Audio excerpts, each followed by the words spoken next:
Bharatiya Janata party और देश के गृह मंत्री अमित शाह को 36 तोपों की सलामी। अमित जी, ये नेशनलिस्ट सिटीजन पार्टी क्या होता है? त्रिपुरा की एक कौन सी पार्टी है जिसमें तृणमूल कांग्रेस के 20 सांसद शामिल हो गए? और सबसे बड़ी बात, हिंदी में कहावत होती है थूक कर चाटना, और यह पूरी तरह से भारतीय जनता पार्टी और तृणमूल कांग्रेस के उन 20 सांसदों पर लागू होता है जो अब नेशनलिस्ट सिटीजन पार्टी में शामिल हो गए हैं। और क्यों, मैं आपको बताऊंगा। आप इन तस्वीरों में देख सकते हैं, कल रात उन्होंने मुलाकात की लोकसभा अध्यक्ष ओम बिरला के साथ। और आप जानते हैं कि लोकसभा अध्यक्ष ओम बिरला कितने न्यूट्रल हैं, कितने निष्पक्ष हैं, कानून के हिसाब से कितना काम करेंगे। कानून के जानकार इस विलय को पूरी तरह से इलीगल बता रहे हैं। कपिल सिब्बल, जाने माने वकील और राज्यसभा सांसद, कह रहे हैं यह पूरी तरह से इलीगल है, डिस्क्वालीफाई करो। इससे पहले कि हम उसकी चर्चा करें दोस्तों, मैं आपके सामने जिस हिंदी की कहावत का जिक्र किया ना दोस्तों, उसकी चर्चा करना चाहूंगा। क्या आप जानते हैं कि ये सभी नेशनलिस्ट सिटीजनशिप पार्टी में क्यों शामिल हुए? क्योंकि भारतीय जनता पार्टी पर आरएसएस का दबाव था कि तुम जो इन 19-20 सांसदों में जो मुस्लिम सांसद हैं उन्हें शामिल मत करो। बावजूद इसके यूसुफ पठान बेशर्मी से अब नेशनलिस्ट सिटीजन पार्टी में शामिल हो गए, यानी कि भाजपा की गोद में जाकर बैठ गए। अरे भाई, जब आपको वो चाहते ही नहीं थे, उन 19 सांसदों में जितने मुसलमान थे, मैं आपसे कहना चाहता हूं भाजपा आपको चाहती नहीं है, फिर भी आप उनकी गोद में जाकर बैठ रहे हो। शर्म नहीं आती है? और आपकी स्क्रीन पर शायोनी घोष, याद है आपको पश्चिम बंगाल के चुनावों में क्या क्या बड़ी बातें नहीं कही थी? याद है इन्होंने लोकसभा के अंदर किस तरह से प्रधानमंत्री नरेंद्र मोदी और अमित शाह के छक्के छुड़ा दिए थे अपने भाषणों के जरिए? याद है आपको न्यूज पिंच को दिए गए इंटरव्यू में जब इनसे राघव चड्ढा के बारे में पूछा गया था तो मोहतरमा ने कहा था, मैं घोष हूं, मैं चड्ढा नहीं हूं जो चड्डी बन जाऊंगी। तो ये घोष से चड्डी, आई एम सॉरी, ये घोष से चड्ढा कब हो गया साहब? आज इस कार्यक्रम में कौन क्या कह रहा है, कौन किस तरह से एक्सपोज हो गया, उसकी हम चर्चा करेंगे। मगर उससे पहले ममता बनर्जी से मेरा सवाल, आप किन लोगों पर विश्वास कर रहे थे जिनका पश्चिम बंगाल की राजनीति से कोई लेना देना नहीं है, और आज उन्होंने आपके साथ विश्वासघात किया? जाहिर सी बात है इनमें से कोई जेल नहीं जाना चाहता, जाहिर सी बात है ये सब डरे हुए हैं। सबसे बड़ी बात और सबसे बड़ी विडंबना, यही शायोनी घोष एजेंसीज की बात कर रही थी। मगर सबसे पहले मैं आपको दिखाना चाहता हूं, शायोनी घोष ने वो गाना गाया था, मेरे दिल में है काबा, आंखों में मदीना। और आपको याद दिला दूं, गौरव भाटिया से लेकर मुख्यमंत्री आदित्यनाथ ने कहा था कि यह तुष्टीकरण की राजनीति है, शायोनी घोष शिवलिंग का अपमान कर रही है, यह सब कहा था। आज बेशर्मी से वही शायोनी घोष भाजपा के साथ हैं। सबसे पहले वो गाना सुनिए जिस पर बवाल हुआ था। माझी हला कृष्णा पाल तूल दे, माझी हला कृष्णा ছেড়ে দে নৌকায় আমি যাব মদিনা, ছেড়ে দে নৌকায় আমি যাব মদিনা। দুনিয়ায় নবী এলো মা আমিনার ঘরে, কাঁদিলে হাজার মানি খাসিলে মুক্তা ঝরে। ও দয়াল মুর্শিদ যার সখা তার কিশোর ভাবনা, মুর্শিদ যার সখা তার কিশোর ভাবনা। আমার হৃদয় মাঝে কাবা নয়নে মদিনা, আমার হৃদয় মাঝে কাবা নয়নে মদিনা। और फिर इसी गाने पर याद कीजिए मुख्यमंत्री आदित्यनाथ ने क्या कहा था, सुना जाए। बंगाल की धरती को हमें काबा की धरती नहीं बनने देना है। बंगाल की धरती तो काली की धरती रहेगी, मां काली की धरती, मां दुर्गा की धरती रहेगी, वंदे मातरम की धरती रहेगी, और हर हर महादेव का गूंज इस धरा से लगातार चलना चाहिए। और यही आह्वान करने के लिए आज मैं आपके पास आया हूं। सबसे बड़ी बात दोस्तों, न्यूज पिंच को दिए गए इंटरव्यू में शायोनी घोष ने कहा था जब उनसे राघव चड्ढा के बारे में पूछा गया था, वो राघव चड्ढा जो बेशर्मी से भाजपा में शामिल हो गए, भाजपा को गुंडों की पार्टी बताते थे, अब जब से वो भाजपा में शामिल हुए हैं युवाओं के मुद्दे नहीं उठाते। इस इंस्टाग्राम के प्रधानमंत्री पर शायोनी घोष ने न्यूज पिंच को दिए गए इंटरव्यू में क्या ताना मारा था, आप खुद सुनिए। एजेंसीज की भी बात की थी, अब क्या हुआ सुना जाए। राघव चड्ढा का आपने देखा अभी हाल में? शायोनी घोष है ना, वो चड्डा नहीं है, इसीलिए वो चड्डा चड्डी नहीं होगा कभी। तुम्हारे पास ईडी सीबीआई है, करोड़ों रुपए हैं और बहुत क्षमता है आपके पास, यू हैव पावर। दोस्तों, आपके जहन में सवाल होगा कि शायोनी घोष ने ऐसा क्यों किया, तो मैं आपका ध्यान खींचना चाहता हूं इस तस्वीर की तरफ। इस तस्वीर में न सिर्फ आप शायोनी घोष को देख रहे हैं बल्कि कुंतल को देख रहे हैं। कुंतल को 2023 में ईडी ने गिरफ्तार किया था। मेरे दोस्त और डिजिटल पत्रकार दीपक शर्मा ने एक ट्वीट किया है जिसकी तरफ मैं आपका ध्यान खींचना चाहता हूं। दीपक शर्मा कहते हैं, यह तस्वीर शायोनी और कुंतल घोष की है। कुंतल घोष पर शिक्षा घोटाले में 20 करोड़ के लेन देन के आरोप हैं। 2023 में कुंतल को ईडी ने गिरफ्तार किया था। कुंतल गिरफ्तारी के समय टीएमसी यूथ कांग्रेस के नेता थे और शायोनी अध्यक्ष थे। दोनों बेहद करीबी थे। अब ऐसा कहा जा रहा है कि कुंतल ने ईडी से पूछताछ के समय शायोनी घोष का नाम बताया है। हालांकि ईडी ने उस समय तब शायोनी पर शिकंजा नहीं कसा, लेकिन अब उसी फाइल का जिक्र किया जा रहा है। सच यह है कि टीएमसी से टूटकर अलग हुए 20 में से 8 सांसद ऐसे हैं जिन पर मुकदमे चल रहे हैं। जाहिर तौर पर जब जेल से बचाए जाने की डील हो और साथ में करोड़ों का ऑफर हो तो कौन मना कर सकता है। और जब पत्रकारों ने चड्डा चड्डी की याद दिलाई तो शायोनी घोष मुंह से शब्द नहीं निकल रहा था। एयरपोर्ट से निकलते हुए मोहतरमा क्या क्या नहीं कह रही थी, सुना जाए। This is not the way. मैं बोल दूंगी जो कहना है मुझे। क्या कुछ कहना चाहते हैं? अभी कुछ नहीं कहना है, जब बोलने का वक्त आएगा तब कह दे। बागी विधायकों में शामिल हो गई हैं?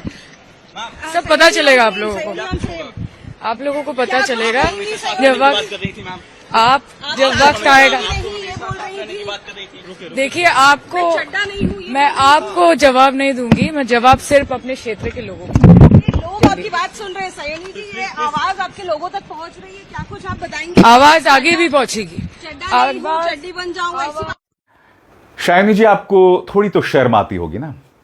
संसद के अंदर आपने प्रधानमंत्री के बारे में क्या क्या नहीं कहा था। आपके इस भाषण पर न जाने कितने रील्स बने थे, आपकी कितनी तारीफ हुई थी, मगर गिरफ्तारी के डर से इतना बड़ा यू टर्न। वो कहावत है ना, कहावत नहीं, गालिब साहब का शेर है कि शर्म तुमको मगर आती नहीं। याद कीजिएगा संसद के अंदर मोहतरमा ने क्या कहा था।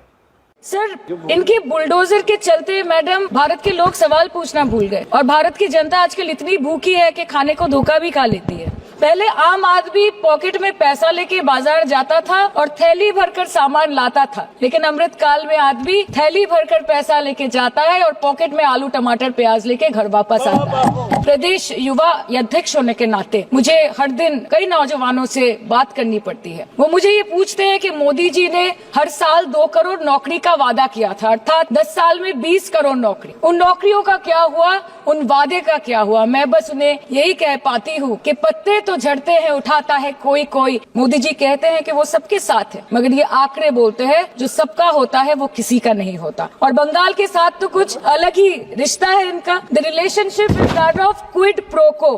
ठुकरा के मेरा प्यार मेरा इंतकाम देखेगी। मतलब वोट है तो नोट है और वोट नहीं तो नोट नहीं। सबसे बड़ी बात मैं आपको याद दिलाना चाहूंगा दोस्तों, सुप्रीम कोर्ट में मामला आया था Subhash Desai versus principal secretary Maharashtra. इसमें साफ तौर पर कह दिया गया था कि अलग गुट कुछ नहीं होता, पूरी पार्टी को शामिल होना पड़ेगा, इंक्लूडिंग ममता बनर्जी। तमाम संगठन, तमाम इकाइयां, ये सब होना पड़ेगा तब जाकर। मगर अब भी ये लोग ये उम्मीद कर रहे हैं कि अदालत की किसी लड़ाई में इनको टीएमसी का चुनाव चिन्ह मिल जाएगा। मगर जाहिर सी बात है दोस्तों, अदालतों का क्या हाल है आप जानते हैं। लोकसभा अध्यक्ष कितने न्यूट्रल हैं ये भी आप जानते हैं। कीर्ति आजाद जो अब तक ममता बनर्जी के साथ है, कह रहे हैं ये पूरी तरह से गैर कानूनी है। हमने भी मुलाकात करने की कोशिश की लोकसभा अध्यक्ष से और उन्होंने अपना खत उन्हें दिया है। सुनिए क्या कह रहे हैं। कीर्ति आजाद को हमने आवेदन दे दिया। हमने ईमेल पे पहले ही उसको भेज दिया था उनको। वो हार्ड कॉपी उनको देने गए थे, वो नहीं थे। ऑफिस में हमने वो कॉपी रिसीविंग करा ली। संविधान के अंदर जो ये बना रहे हैं, अलग से गुट बनाए हैं, ये संविधान में प्रावधान है ही नहीं। इसको लेकर के 5 साल से कोर्ट में केस चल रहा है महाराष्ट्र वाला। Justice delayed is justice denied. तो हमको मालूम है, पूरा भरोसा है स्पीकर साहब पर कि वह निर्णय देंगे, उचित निर्णय देंगे, जो संविधान सम्मत है उसमें देंगे। कॉन्स्टिट्यूशनल बेंच ने भी यही बात कही है। उसके साथ में आपका जो केस हुआ था, महाराष्ट्र का केस था प्रिंसिपल सेक्रेटरी के विरुद्ध, देसाई साहब थे कोई उनका, तो वो सारी चीजें हैं सामने जिसमें कि हो ही नहीं सकता, ये अलग गुट बन ही नहीं सकता। एज अ पार्टी टीएमसी कहाँ स्टैंड कर रही है आपके? पार्टी तो है खड़ी है। ममता बनर्जी पार्टी है, जाने दो। अरे भाई, सिंबल से लड़े। पार्टी सिर्फ 20 एमपी से तो नहीं बनती या 60 एमएलए से तो नहीं बनती, अब तो पूरे जमीन से नीचे खड़े होकर कार्यकर्ता से बनती है। सिर्फ इतने लोगों से नहीं बनती। ये समझो पार्टी खड़ा किया है ममता बनर्जी ने, उसका संविधान में जो है उसी मुताबिक हमने बात की। पार्टी की राज्यसभा सांसद शागुरिका घोष कह रही हैं कि पूरी तरह से संविधान के खिलाफ है, मगर शागुरिका घोष जानती हैं कि लोकसभा में अध्यक्ष कौन है? ओम बिरला साहब। ओम बिरला पर लगातार विपक्ष जो है पक्षपात का आरोप लगाती रही है, लिहाजा उनके साथ कम से कम लोकसभा के अंदर कुछ नहीं होने वाला है। क्या कह रही हैं शागुरिका, आइए सुना जाए। हमने चिट्ठी दी है स्पीकर साहब को कि इस तरह से जो तृणमूल कांग्रेस को तोड़ना चाहते हैं, जो अलग से लोकसभा के अंदर एक जुट बनाना चाहते हैं, ये संविधान के बिल्कुल खिलाफ है। संविधान इसको अलाउ नहीं करता है। ये संविधान के विपरीत है, ये कानून के विपरीत है। मुलाकात हुई कि नहीं हुई? इस तरह से आप अपनी नैतिक कमजोरी दिखा रहे हैं कि जब पार्टी हार जाती है, जिस चिन्ह के तले आप जीत कर आए हैं, जिस लीडर के फोटो के नीचे आप जीत कर आए हैं, जब वो पार्टी हार जाती है, उसी पार्टी को आप छोड़ रहे हैं, उसी लीडर को छोड़ रहे हैं। हमने चिट्ठी दी है। और दूसरी तरफ भारतीय जनता पार्टी, आपकी स्क्रीन पर ये दिलीप घोष पश्चिम बंगाल में मंत्री भी हैं, भाजपा के नेता कह रहे हैं कि भाई तृणमूल कांग्रेस से हर कोई भागना चाहता था।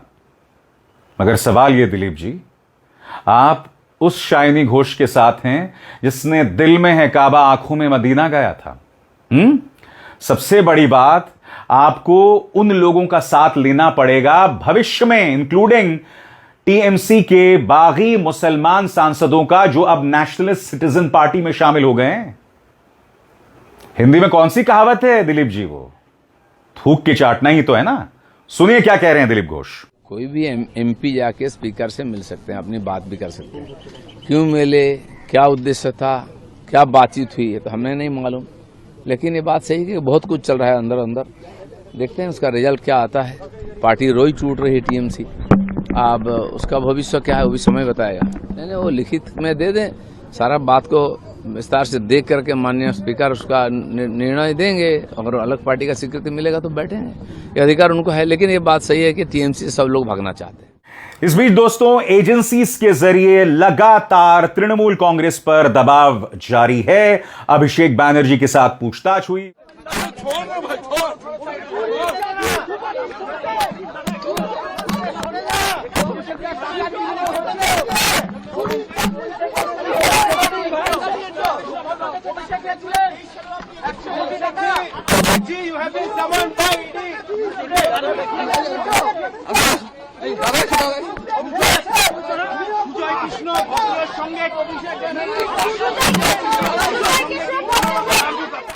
उसके अलावा यह खबर देखिए, कोलकाता पश्चिम कथित तौर पर हस्ताक्षर की जालसाजी मामले में 3.5 घंटे की पूछताछ के बाद टीएमसी विधायक कुणाल घोष सीआईडी के दफ्तर से निकले। आपकी स्क्रीन में यह तस्वीर।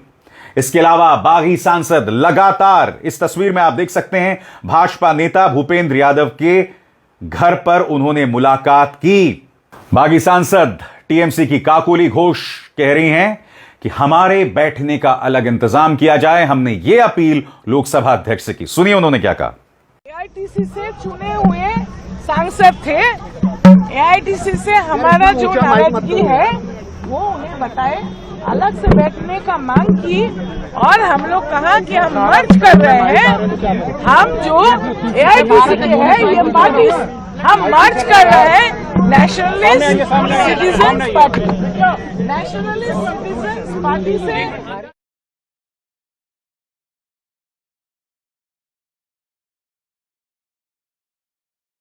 दीदी क्या खड़ा था ना, हम लोग खड़ा था। वोट किसको दिया पब्लिक? लेकिन पार्टी तो कैंडिडेट को दिया था, टीएमसी कैंडिडेट को दिया था ना। हर जगह तो ममता बनर्जी खड़ा नहीं था। बांकुड़ा जंगल महल हम था, आसनसोल में दूसरे कोई था, दुर्गापुर में कीर्ति आजाद था, हर जगह में तो कैंडिडेट था। वो बोलने से कैसे होगा? Candidate is filing nomination himself and he fight election and collected vote. This is the provision of law. हमारा बोल के तो कुछ नहीं। आज कहाँ है हमारा? आज तो 1 2 3 लूट हो गया। आज वोट कहाँ है? लूट है। क्यों लूट है? लेकिन आप लोगों के ऊपर तो आरोप लगे, आप लोगों ने धोखा दिया, आप लोगों ने बिट्रे किया, इस तरीके के। क्या हम लोग क्या धोखा दिया? इनका साथ दिया। बनते 15 साल कौन चलाया देश? 15 साल बंगाल कौन चलाया? हम चलाया? कौन चलाया था?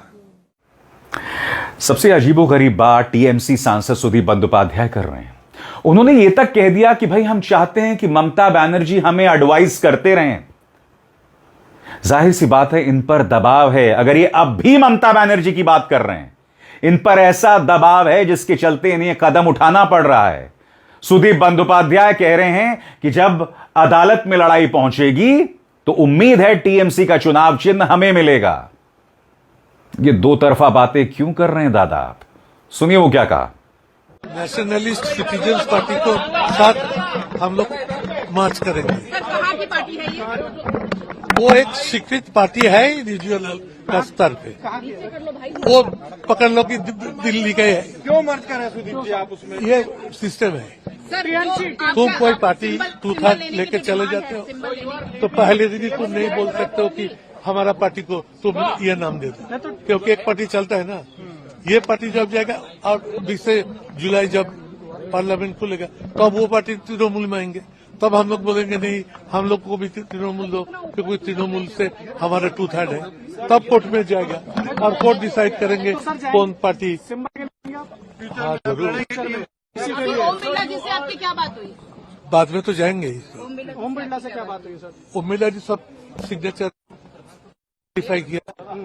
कितने एक 20 पूरे 2/3 हो गया।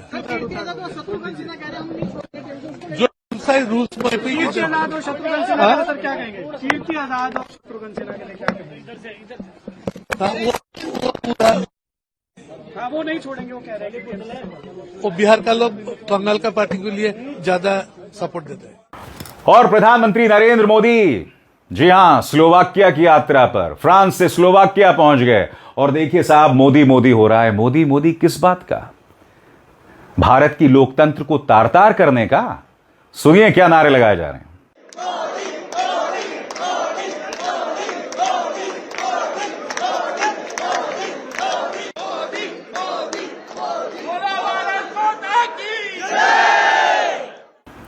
भारतीय जनता पार्टी ने वाकई दोस्तों लोकतंत्र का मजाक बनाकर रख दिया है, पूरी तरह से मजाक बनाकर रख दिया है। और साफ तौर पर बंगाल की जनता देख रही है कि ये लोग भाजपा को गाली देकर सांसद कि ये लोग भाजपा की आलोचना करके सांसद बने और अब बेशर्मी से भाजपा की गोद में जाकर बैठ गए हैं। और इतिहास इन्हें सिर्फ कायरों के तौर पर याद करेगा, चाहे वो राघव चड्ढा हो या शायनी घोष, जिन्होंने कह दिया था मैं चड्ढा नहीं कि चड्डी बन जाऊं। अब आप क्या बन गई हैं ये आप खुद जानती हैं। अब इसार शर्मा को दीजिए इजाजत। नमस्कार।